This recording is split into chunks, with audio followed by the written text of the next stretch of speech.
Tulips can bring an amazing show of color to anybody's garden each year. Join me today while I share 5 things that I've learned that have helped me avoid failure and gain more success, that have helped me to have beautiful color in my garden every year. Stick around.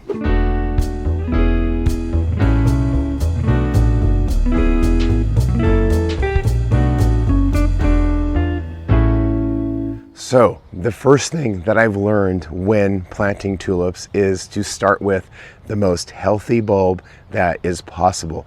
You know, I've been growing tulips here in Southern California for a very long time, and I can remember being super excited going to my local nursery, picking out bulbs, putting them in the refrigerator because they need that time before they grow to be successful, and just planting them and then wondering, why do half of the bulbs grow and half the bulbs don't grow? And partly that was because I was not selecting bulbs that were healthy, bulbs that were sturdy and not squishy, bulbs that didn't have a bunch of mildew or damage on them. And once I got a little bit more selective of the bulb before I planted them in the ground, making sure that they were free from disease and definitely not decomposing early, then I noticed that I had a lot more success. So healthy bulbs are huge. If you're just starting to think about planting bulbs, you always want to start there because the healthiest bulb will lead to the best chance of success.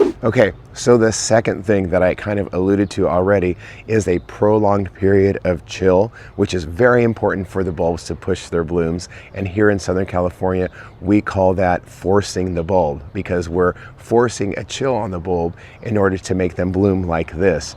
And if you are in a southern state, you have to make sure that they are chilled, otherwise you're not going to get any blooms. Now, there are many places in our nation and all over the world where these bulbs, you can plant them and they can be a perennial and they can come back year after year and eventually naturalize. But here where we are, they're more of an annual, and we choose different bulbs every year. And you know, we just know that they're going to be an annual for us. We do wish that we could have them in the ground and have them come back every year, but I kind of like choosing different colors every year anyway, so it works out for us. But we don't want to skimp on that chill time, because if we do, then we are going to lessen the chances of a beautiful show of color like this. I can remember many times in the past where I was excited because I had some tulips that I wanted to plant, so I put them in a fridge for a short duration of time, planted them in the ground so I would have an early show of color, and then I ended up with half and half blooms. Some blooms, some didn't. So it really does take about 4 to 8 weeks in the fridge, if you're in a southern state, for them to bloom. The third thing that I've learned is the importance of well draining soil, and I don't think I really understood this until recently when I decided to start planting these tulips in our backyard. I have a back corner bed where I planted the tulips in our native soil, and our soil tends to hold on to moisture a lot more than obviously a raised bed would do. And I noticed that I didn't have as much success in the native ground as I did in the raised beds. And you know, there have been a couple situations where I wasn't in control of the amount of moisture that the ground got, because last year we had 3 times the amount of rain that we normally do, and my tulips that I planted in my front flower bed, they just had been inundated with so much moisture. They never really had a chance to dry out because it was rainstorm after rainstorm after rainstorm. And so that bed in the front really suffered, and about 40% of the bulbs eventually bloomed, while the bulbs that were back here that were not under the eaves of the house and they were raised in the raised bed with soil that drained extremely well, they were not even affected by the heavy rain that we had, because each time it rained, it just was able to drain away, and none of the bulbs in the backyard disintegrated or rotted. So yes, make sure that they are in nice, well-drained soil, and you'll have a better chance of success. Okay, so the fourth thing that I've learned is that we cannot let them dry completely out, which is the opposite of what I was just talking about. We don't want them to get bogged down with moisture, but they do need consistent moisture in order for them to grow to their fullest and have these beautiful blooms.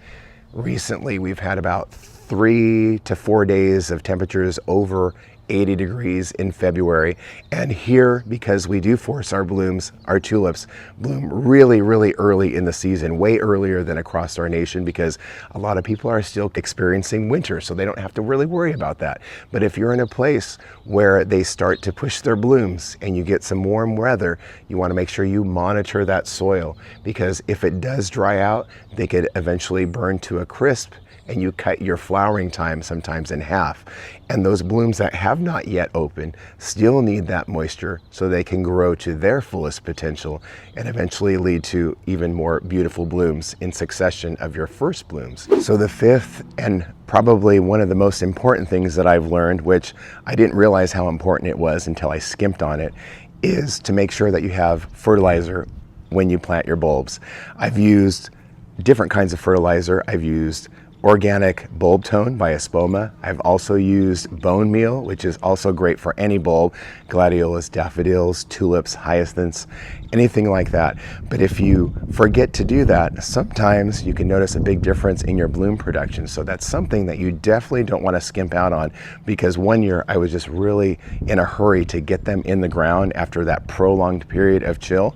And I planted them, I didn't even think about it, and then my blooms were not as vibrant, and some flowers didn't even bloom. So you don't want to skimp on that. You want to make sure that you take the time to use just a little bit.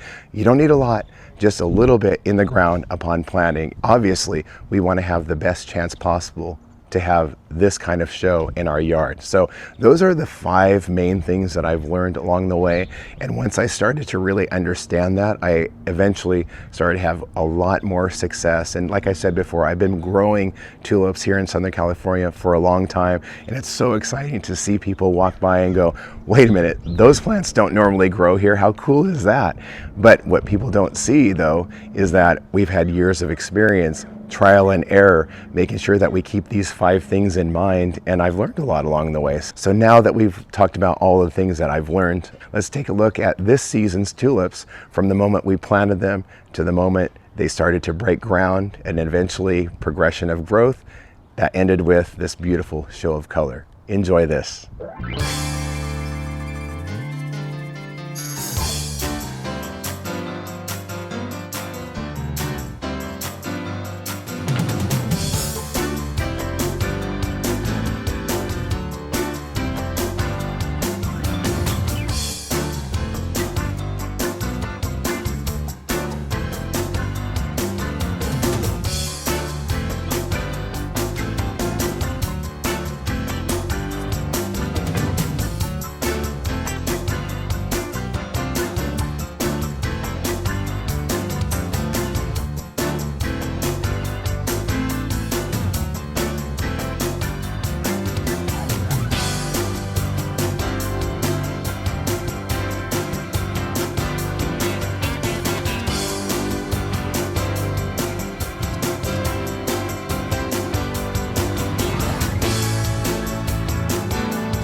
So I hope you were able to get some value from today's video about the 5 things that we've learned over the years. But I'm really curious to know what you do in your area. Are you in an area where you can plant them and they can come back for you every year after they've naturalized?